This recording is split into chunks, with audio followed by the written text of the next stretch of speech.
అందరికీ నమస్కారం. నా పేరు చూకుల దుర్గాప్రసాద్ శాస్త్రి, బాపట్ల జిల్లా బాపట్ల. వైఎస్ జగన్మోహన్ రెడ్డి గారు 2024 ఎలక్షన్లకి ఒక మేనిఫెస్టో తయారు చేసి అనేక అంశాలను ప్రజల ముందుకు తీసుకొస్తూ దాన్ని నేను నిర్వర్తిస్తాను, ఇవి నేను చేస్తాను అని చెప్పి మళ్ళా మోసపూరితమైన మాటలతో మళ్ళా ఎలక్షన్లకు బయలుదేరి వచ్చిన ఈ వైఎస్ జగన్మోహన్ రెడ్డి గారు, ఇదే జగన్మోహన్ రెడ్డి గారు 2019 ఎలక్షన్లకు ముందు ఏం మాట్లాడాడు, ఏమేమి హామీలు ఇచ్చారో ఒక్కసారి ఆ వీడియో క్లిప్పింగ్ కూడా మనం చూద్దాము. చూసిన తర్వాత మనం విశ్లేషణకు వెళదాము. రాష్ట్ర ప్రజలారా, ఆ వీడియో క్లిప్పింగ్ చూసిన తర్వాత మన మనస్సాక్షిగా మనం ఏం చేయాలి అని చెప్పేది ఒకసారి మీరు రాష్ట్ర ప్రజలు మనం ఆలోచించాలి. ఒక్కసారి ఆ వీడియో క్లిప్పింగ్ చూడండి, దాని మీద తర్వాత మనం విశ్లేషణకు వెళ్దాం. ఒక ఓటు కోసం, ఒక పదవి కోసం ఒక చిన్న అబద్ధం చెప్పండి అన్న అని చెప్పి బతిమాలలో కూడా ఒక చిన్న అబద్ధం కూడా చెప్పించలేము ఆయనతో. మన ప్రభుత్వంలో పూర్తిగా మద్యాన్ని నిషేధిస్తాం అని చెప్పి గట్టిగా కూడా చెప్తా ఉన్నాం. పెండింగ్ లో ఉన్న ప్రతి ప్రాజెక్టు కూడా పూర్తి చేస్తానని చెప్పి మీ అందరికీ కూడా హామీ చెప్తా ఉన్నా 25కి 25 ఎంపీ స్థానాలు మన దగ్గరే పెట్టుకుందాం. ఆ తర్వాత ప్రత్యేక హోదా ఎవరైతే ఇస్తామనంటారో కాదు, ఎవరైతే సంతకం చేస్తారో వాళ్ళకే సమర్థిస్తాము అని చెప్పి మిమ్మల్ని అందరినీ కూడా కోరుతా ఉన్నా. మొట్టమొదటిగా నేను చేయబోయేది, గవర్నమెంట్ లో ఖాళీగా ఉన్న మొత్తం 2,30,000 ఉద్యోగాలు రిలీజ్ చేస్తాను అని చెప్పి మీ అందరికీ కూడా నేను మాట చెప్తా ఉన్నాను. ప్రతి సంవత్సరం జనవరి 1వ తారీఖున ప్రభుత్వ ఉద్యోగాల భర్తీకి క్యాలెండర్ కూడా విడుదల చేస్తాను అని చెప్పి మీ అందరికీ కూడా హామీ ఇస్తా ఉన్నా. ఆ ప్రతి ఉద్యోగస్తుడికి నేను చెప్తా ఉన్నా, అధికారంలోకి వచ్చిన తర్వాత దేవుడు దయ వల్ల ఖచ్చితంగా సిపిఎస్ ను రద్దు చేస్తాం, మళ్ళీ ప్రతి గవర్నమెంట్ ఉద్యోగస్తుడికి తోడుగా ఉంటామని చెప్పి మీ అందరికీ కూడా హామీ ఇస్తా ఉన్నా. మీ అందరి దీవెన వల్ల రేపొద్దున మనందరి ప్రభుత్వం అధికారంలోకి వచ్చిన తర్వాత 4,000 కోట్ల రూపాయలతో ప్రకృతి వైపరీత్యాల ఫండ్ తీసుకొచ్చి పెడతానని చెప్పి మీ అందరికీ కూడా హామీ ఇస్తా ఉన్నా. విన్నారు కదండి. పాపం కొడాలి నాని గారు ఒక మా జగన్మోహన్ రెడ్డి గారు ఒక చిన్న అబద్ధం కూడా అట్టం చేత కాదు అని చెప్పేసి మాట్లాడుతూ అసలు ఎలా చెబుతున్నారంటే, ఎన్ని అబద్ధాలు చెప్తున్నారంటే, ప్రధానంగా ఆయన ఏం చెప్పాడంటే, ఫస్ట్ పాయింట్ మద్యపాన నిషేధం చేస్తానన్నాడు. రాష్ట్ర ప్రజలారా, మన మనస్సాక్షిగా చెప్పండి, ఆంధ్రప్రదేశ్ రాష్ట్రంలో మద్యపానం నిషేధం అయిందా? ఎన్ని బోగస్ కంపెనీలు వచ్చి ప్రజల ప్రాణాలతో చెలగాటాడలానియో ఆ సంగతి మనందరికీ తెలిసిందే కదా. రెండో పాయింట్, 25 మందిని ఇస్తే ప్రత్యేక హోదా తెస్తాను, ఎవరైతే ప్రత్యేక హోదా మీద ఎవరైతే మద్దతు ఇస్తారో వాళ్ళకే మేము సపోర్ట్ చేస్తాము అని చెప్పని అన్నాడు. అది చేశాడా? ఆ తర్వాత ఏమన్నాడు, మనకు అవకాశం లేదు అని అన్నాడు. మాట తప్పాడు కదా.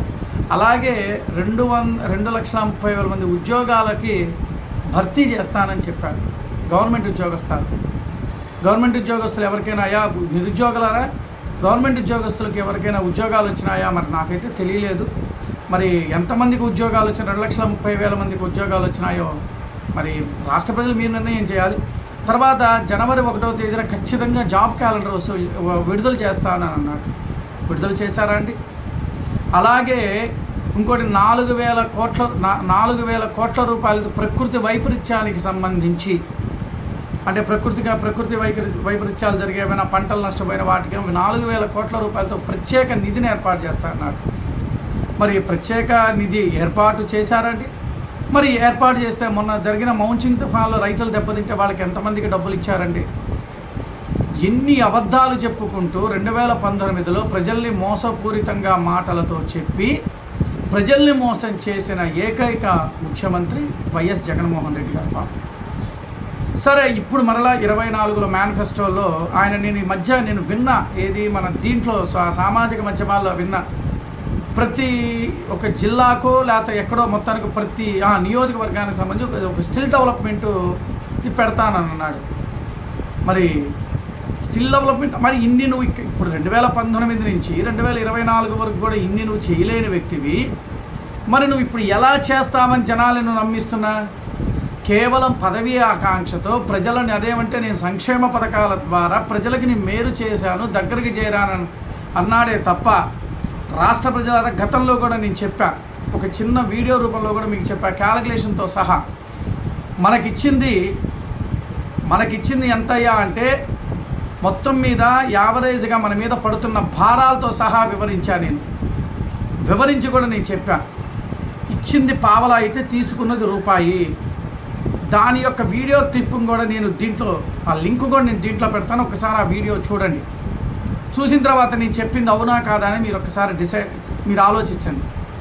వాళ్ళు ఏదో వచ్చేసేసి వీళ్ళందరూ చెబుతున్నారు ఊకడుదంపు మాటలు ఎలా ఉన్నాయంటే, అసలు మా జగన్మోహన్ రెడ్డి గారు చేసే ప్రభుత్వ సంక్షేమ పథకాలు ప్రపంచంలో ఎవడూ చేయడు అన్నట్టుగా ఈ రోజున ఆంధ్రప్రదేశ్ రాష్ట్రం నట్టేటున మునిగిపోయి వాళ్ళ ఉద్యోగాలు లేక స్వయం ఉపాధులు లేక ఎంతమంది ప్రజలు ఇబ్బంది పడుతున్నారో ఆంధ్ర రాష్ట్ర ప్రజలారా మనందరికీ తెలిసిన విషయం.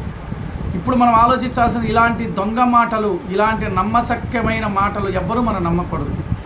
ఎందుకంటే ఈ మాటల్లో అబద్ధం ఉన్నాయి, ఆ సంగతి అందరికీ తెలిసిన విషయమే. ఇంకా మనల్ని మోసం చేయడం కోసం ప్రత్యేకంగా కంకణం కట్టుకొని ఏదో ఒక విధంగా ప్రజల్ని మోసం చేయాలని చెప్పని మళ్ళా మన ముందుకు వస్తూ ఉన్నాడు. నేను రాష్ట్ర ప్రజలు ఒక్కటే కోరుకుంటున్నాను, మీరు ఒక్కసారి మనం ఆలోచించాల్సిన సమయం వచ్చింది. ఈ రోజున మనం కానీ ఆలోచించకపోతే మన భావితరాలు పిల్లల భవిష్యత్తు మనం పూర్తిగా మన చేతులారా మనం పాడు చేసుకున్న వాళ్ళమవుతాము. అవునా కాదా అని మీరు ఆలోచించాల్సిన బాధ్యత మన రాష్ట్ర ప్రజల మీద మన మీద ఉన్నది. కాబట్టి నేను ఈ యొక్క వీడియో చేసి మీ అందరికీ తెలియజేస్తున్నాను.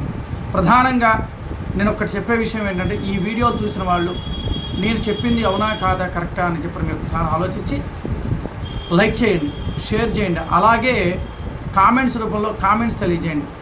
నా ఛానల్ని మాత్రం సబ్స్క్రైబ్ చేసుకోండి. నమస్కారం. నా పేరు చూకుల దుర్గాప్రసాద్ శాస్త్రి, బాపట్ల జిల్లా, బాపట్ల.